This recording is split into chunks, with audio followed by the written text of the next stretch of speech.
मुकेश अंबानी के घर के बाहर मिली संदिग्ध स्कॉर्पियो के मालिक की मौत। पुलिस को आत्महत्या का शक, एटीएस करेगी मामले की जांच। स्कॉर्पियो के मालिक हिरेन मनसुख के परिवार वालों ने आज ही दर्ज कराई थी गुमशुदगी की शिकायत। हिरेन मनसुख के परिवार वालों ने जताया हत्या का शक, कहा बच्चों को तैराना सिखाते थे हिरेन, डूबकर मौत पर खड़े किए सवाल। मुकेश अंबानी के घर के पास संदिग्ध स्कॉर्पियो में मिली थी जिलेटिन की छड़ें। मुंबई पुलिस की टीमें कर रही हैं मामले की जांच। हिरेन की मौत पर महाराष्ट्र सरकार के मंत्री आदित्य ठाकरे का बयान, बोले ये बहुत बड़ी घटना, जांच जारी। पश्चिम बंगाल में विधानसभा चुनाव के लिए टीएमसी ने जारी की उम्मीदवारों की सूची। 291 प्रत्याशियों के नामों का ऐलान। पश्चिम बंगाल में 291 सीटों पर चुनाव लड़ेगी टीएमसी। 3 सीटों पर टीएमसी के सहयोगी दल का होगा उम्मीदवार। खत्म हुआ ममता बनर्जी की सीट को लेकर सस्पेंस, नंदीग्राम से चुनाव लड़ेंगी ममता बनर्जी। टीएमसी की लिस्ट में 28 विधायकों का नाम कटा। 80 साल से ज्यादा उम्र के नेताओं को टिकट नहीं।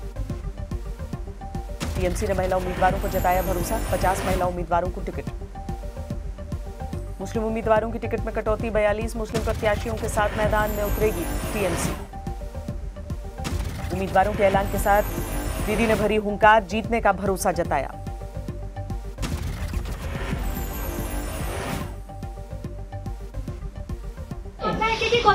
लड़ेंगे जीतेंगे, खेला होबे, देखा होबे, जीता होबे।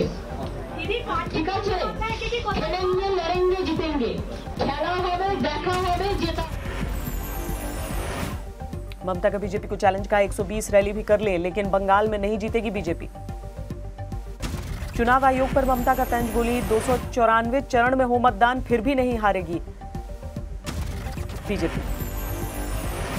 सितारों पर टीएमसी ने किया भरोसा। टॉलीवुड के कई अभिनेताओं को टिकट। पूर्व क्रिकेटर मनोज तिवारी हुबली की सीट से प्रत्याशी।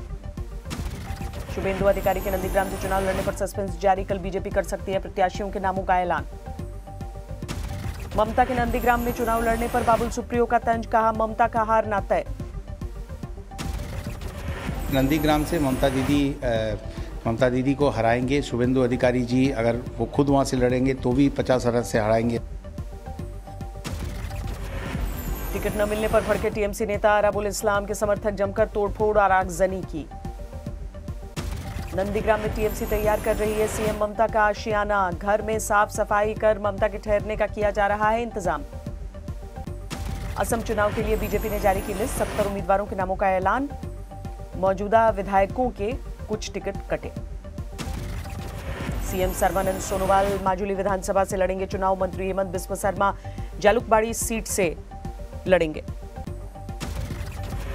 पश्चिम बंगाल और तमिलनाडु में ओवैसी की पार्टी को पतंग चुनाव निशान के साथ मिला। चुनाव आयोग ने मुहर लगाई।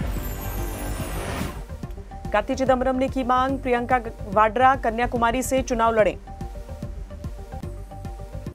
तापसी पन्नू और अनुराग कश्यप पर आयकर विभाग की छापेमारी पर निर्मला सीतारमण का विपक्ष पर पलटवार, कहा पिछली सरकारों में रेड पर क्यों नहीं मचा हंगामा। अनुराग कश्यप तापसी पन्नू पर इनकम टैक्स विभाग की कार्रवाई पर शिवसेना ने भी उठाए थे सवाल। सामना में रेड को बताया था बदला। फैंटम फिल्म्स की टैक्स चोरी के मामले में तीसरे दिन भी इनकम टैक्स की रेड जारी। मुंबई में क्वांट टैलेंट मैनेजमेंट कंपनी के ऑफिस में छापा। देर रात छापेमारी के समय जयाश भी मौजूद। इनकम टैक्स के अनुसार 350 करोड़ की टैक्स चोरी मामले में जांच जारी। 2 बड़े प्रोडक्शन हाउस भी रेडार पर।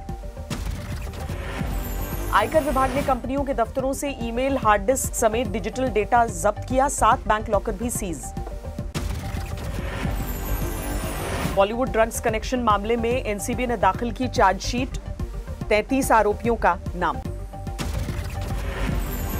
50,000 से ज्यादा पन्नों की चार्जशीट। रिया और शौविक ने के नाम भी शामिल। एनसीबी की चार्जशीट में दीपेश सावंत, सैमुअल मिरांडा, क्षितिज प्रसाद का भी नाम। गिरफ्तार किए गए कई ड्रग पेडलर चार्जशीट में शामिल। एनसीबी ने अभिनेत्री दीपिका पादुकोण, सारा अली खान, श्रद्धा कपूर के बयानों को चार्जशीट का बनाया हिस्सा। कोर्ट में दाखिल की गई एनसीबी की चार्जशीट कुल 12,000 पेज की। चार्जशीट में 200 गवाहों का बयान दर्ज। कोलकाता में 12 मार्च को बीजेपी के खिलाफ रैली करेंगी किसान संगठन। चुनावी राज्यों में बीजेपी के विरोध का किया है ऐलान। किसान आंदोलन पर पंजाब के मुख्यमंत्री कैप्टन अमरिंदर सिंह का बड़ा बयान, कहा जब तक कृषि कानून वापस नहीं होंगे किसान यूं ही आंदोलन पर बैठे रहेंगे। यूपी के अलीगढ़ की किसान महापंचायत में बोले अखिलेश यादव, लड़ाई में किसानों के साथ समाजवादी पार्टी। दिल्ली के बॉर्डर पर कल किसान आंदोलन के 100 दिन पूरे हो जाएंगे। 9 मार्च को बड़ी बैठक करेगा किसान मोर्चा, आंदोलन पर आगे की रणनीति पर होगी चर्चा। प्रधानमंत्री मोदी को मिलेगा पर्यावरण संरक्षण के लिए अंतर्राष्ट्रीय लीडरशिप अवार्ड, कहा ग्लोबल वार्मिंग से जीतने के लिए खुद में बदलाव जरूरी। ग्रेटा थनबर्ग के ट्वीट पर एफआईआर को लेकर ओवैसी ने दिल्ली पुलिस पर कसा तंज, क्या अगला केस सांता क्लॉज के खिलाफ होगा। मनी लॉन्ड्रिंग केस में महबूबा मुफ्ती को ईडी ने भेजा समन, 15 मार्च को पूछताछ के लिए बुलाया। हाजीपुर के कार्यक्रम में खुद की जगह भाई को भेजने पर मंत्री मुकेश सहनी पर नीतीश ने जताई नाराजगी। प्रयागराज में बाहुबली विधायक विजय मिश्रा के कॉम्प्लेक्स को पुलिस ने गिराया। महाराष्ट्र में बेहद तेजी से बढ़ रहे हैं कोरोना के केस, बीते 24 घंटे में 10,200 से ज्यादा मामले सामने आए। कोरोना के चलते महाराष्ट्र में 53 लोगों की मौत, एक्टिव केस 88,000 के पार। महाराष्ट्र के पुणे में भी कोरोना के मरीजों की संख्या तेजी से बढ़ रही है, एक दिन में मरीजों का आंकड़ा 900 के पार पहुंचा। पंजाब के मुख्यमंत्री कैप्टन अमरिंदर सिंह ने लगवाया कोरोना का टीका, कहा वैक्सीन को लेकर राजनीति सही नहीं। यूपी के स्वास्थ्य मंत्री जय प्रताप सिंह ने लगवाई कोरोना की वैक्सीन, वसुंधरा राजे का भी टीकाकरण। अहमदाबाद टेस्ट में भारत ने इंग्लैंड पर पहली पारी में बनाई बढ़त, दूसरे दिन का खेल खत्म होने तक 89 रन आगे। भारत का स्कोर 7 विकेट पर 294 रन, क्रीज पर डटे हैं वॉशिंगटन सुंदर और अक्षर पटेल। ऋषभ पंत ने फिर दिखाया बल्ले से कमाल, महज 118 गेंदों में बना 101 रन। भारत को ऋषभ पंत ने संकट से उबारा, 101 रन की पारी में जड़े 2 छक्के 13 चौके। 60 रन बनाकर नाबाद में है वॉशिंगटन सुंदर, रोहित शर्मा ने खेली 49 रनों की पारी। कप्तान विराट कोहली के बल्ले ने धोखा दिया, 0 पर लौटे पवेलियन। इंग्लैंड की ओर से तेज गेंदबाज जेम्स एंडरसन ने झटके सबसे ज्यादा 3 विकेट, स्टोक्स और जैक लीच के खाते में 2-2 विकेट। वेलिंगटन ऑस्ट्रेलिया ने तीसरे टी20 में न्यूजीलैंड को हराया, 50 रन से दी मात। खेल मंत्री किरण रिजिजू ने भारत में ओलंपिक के आयोजन पर दिया जोर, कहा भारत खेलों के सबसे बड़े महाकुंभ को लेकर प्रयासरत। कतर टेनिस ओपन के डबल्स से बाहर हुई सानिया मिर्जा, सेमीफाइनल में मिली हार, साल भर बाद सानिया का पहला टूर्नामेंट था। बिहार के गोपालगंज के चर्चित जहरीली शराब मामले में 9 आरोपियों को फांसी की सजा, जहरीली शराब से हुई थी 19 की मौत। इंदौर में रिश्वत मांगने वाले 2 पुलिस वालों पर केस दर्ज, लोकायुक्त की टीम ने दर्ज कराया केस। गुजरात के आणंद में जहर खाने से मां बेटे की मौत, बेटी की हालत गंभीर। इंदौर में शादी समारोह में जूझी और नकदी से भरा बैग लूटने वाला 9 साल का बच्चा पकड़ा गया, गिरोह के सरगना की तलाश। राजस्थान के दौसा में किडनैपिंग और हत्या के आरोपियों की कोर्ट में पेशी, मारपीट के बाद की थी बेटी की हत्या। दिल्ली के शकूरपुर में महिला ने 2 बच्चों की हत्या कर खुदकुशी की, पुलिस के अनुसार घर नहीं जा पाने से परेशान थी। गाजियाबाद के साहिबाबाद और मोदीनगर इलाके में जौहरियों की दुकानों का शटर काटकर लाखों की चोरी, 4 आरोपी गिरफ्तार, 6 किलो चांदी, 2.5 लाख कैश बरामद। यूपी के बाराबंकी में जलाभिषेक करने जा रहे कांवड़ियों के जत्थे में चाकूबाजी, 1 कांवड़िए की मौत, 2 घायल। जम्मू कश्मीर के पूर्व मुख्यमंत्री फारूक अब्दुल्ला और पंजाब के मुख्यमंत्री कैप्टन अमरिंदर सिंह का साथ किया dance video viral, captain Amarinder Singh की पोती की शादी में डांस किया था।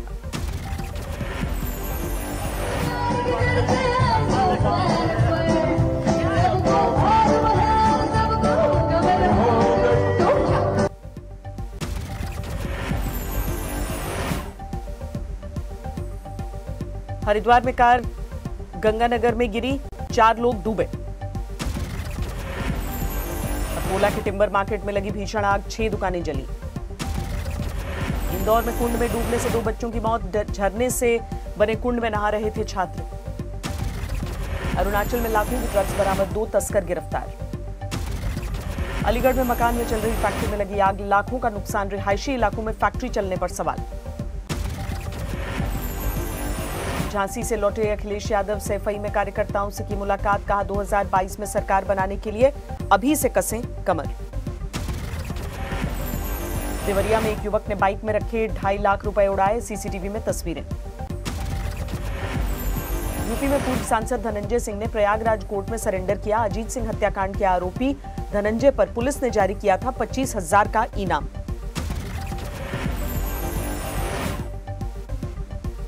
फरीदाबाद पुलिस ने हथियार समेत 2 बदमाशों को गिरफ्तार किया। एक गैंगस्टर की हत्या की बना रहे थे साजिश। आगरा में पुलिस ने एक शख्स को होक्स कॉल पर किया गिरफ्तार। ताजमहल में विस्फोटक की झूठी सूचना दी थी। ओपेक प्लस देशों का कच्चे तेल के उत्पादन में कटौती जारी रखने का फैसला। ब्रेंट क्रूड ऑयल 4% महंगा हुआ। सरकार की तमाम कोशिशों के बावजूद एमएसएमई के बकाया भुगतान के मामलों में तेज इजाफा। बीते 1 साल में एमएसएमई के पेमेंट में देरी के मामले 88% बढ़े। अप्रैल दिसंबर 2020 में एफडीआई का आंकड़ा 40% बढ़ा। 9 महीनों के दौरान देश में एफडीआई के जरिए आए 51.47 अरब डॉलर। 1 अरब डॉलर मार्केट कैप की कंपनियों की संख्या में यूके को पीछे छोड़ सकता है भारत। फिलहाल भारत में 1 अरब डॉलर मार्केट कैप से ज्यादा वाली 335 कंपनियां मौजूद।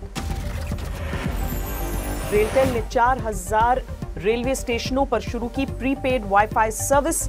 70 रुपए में मिलेगा 60 GB डेटा। इंफोसिस, एक्सेंचर के बाद कैपजेमिनी और रिलायंस ने भी कर्मचारियों के फ्री टीकाकरण का ऐलान किया। कर्मचारियों के परिवार को भी फ्री वैक्सीन लगेगी। अब ग्रामीण बाजारों में बिक्री के लिए होगा कड़ा मुकाबला। ब्रिटानिया, नेस्ले और पार्ले ने बनाई बिक्री बढ़ाने की रणनीति। शिपिंग कॉर्पोरेशन ऑफ इंडिया को खरीदने की होड़ में शामिल हुई Darwin platform group of companies. SCI को खरीदने की रेस में शामिल दूसरी कंपनियों की मुश्किल बढ़ी। पिछले साल देश में वेयरेबल गैजेट्स की बिक्री में सालाना 144% की बढ़त। ईयरफोन्स, वॉच समेत कुल 3.64 करोड़ वेयरेबल गैजेट्स की बिक्री हुई। गाड़ी पर लगे फास्टैग से अब खरीद सकेंगे पेट्रोल डीजल। पार्किंग में भी होगा इस्तेमाल। अमेरिका के राष्ट्रपति जो बाइडेन क्वाड देशों के प्रमुखों के साथ जल्द करेंगे बैठक। इंडो पैसिफिक क्षेत्र में चीन के बढ़ रहे तनाव को लेकर चर्चा करेंगे। अमेरिका के कैपिटल हिल में हुए खूनी हमले के 2 महीने बाद भी नेशनल गार्ड्स की तैनाती जारी रखने की वकालत। पुलिस चीफ ने सुरक्षा को लेकर चिंता जताई। म्यांमार में आंदोलनकारियों के साथ खूनी झड़प पर व्हाइट हाउस ने तोड़ी चुप्पी। कहा म्यांमार की हालत चिंताजनक। म्यांमार में सेना का खूनी खेल जारी। 38 लोगों के मारे जाने के बाद कई पत्रकारों को भी गिरफ्तार किया गया। हांगकांग के नेता का चुनाव करने वाली समिति वहां की विधायिका के भी कुछ सदस्यों को चुनेगी। हांगकांग की राजनीति में बढ़ जाएगा चीन का नियंत्रण। अमेरिका में कोरोना संक्रमितों की संख्या 3 करोड़ के करीब बढ़ोतरी पर बोले एंटनी फाउची। लापरवाही बढ़ा सकती है मुश्किल। मेक्सिको सिटी में पहले केबल कार की शुरुआत हुई। उबड़ खाबड़ इलाकों में रहने वाले 90 लाख लोगों को फायदा मिलेगा। ऑस्ट्रेलिया और न्यूजीलैंड के बीच सॉकर चैंपियनशिप ए लीग में एडिलेड यूनाइटेड की शानदार जीत। न्यूकासल जेट्स को 2-1 से दी करारी शिकस्त। ईसाई अल्पसंख्यकों के हितों और विश्व शांति का संदेश लेकर इराक पहुंचे पोप फ्रांसिस। बगदाद में कई धार्मिक कार्यक्रमों में हिस्सा लेंगे। साउथ कोरिया के पॉप ग्रुप बीटीएस को आईएफपीआई के global recording artist of the year का खिताब। आईएफपीआई अवार्ड पाने वाला पहला कोरियन ब्रांड बना। नमस्कार, मैं हूं अंजना ओम कश्यप। हमें उम्मीद है ये वीडियो आपको पसंद आया होगा। लेटेस्ट खबरों के लिए यूं ही देखते रहिए आज तक और इस वीडियो के पसंद आने पर लाइक, शेयर एंड सब्सक्राइब करना ना भूलें।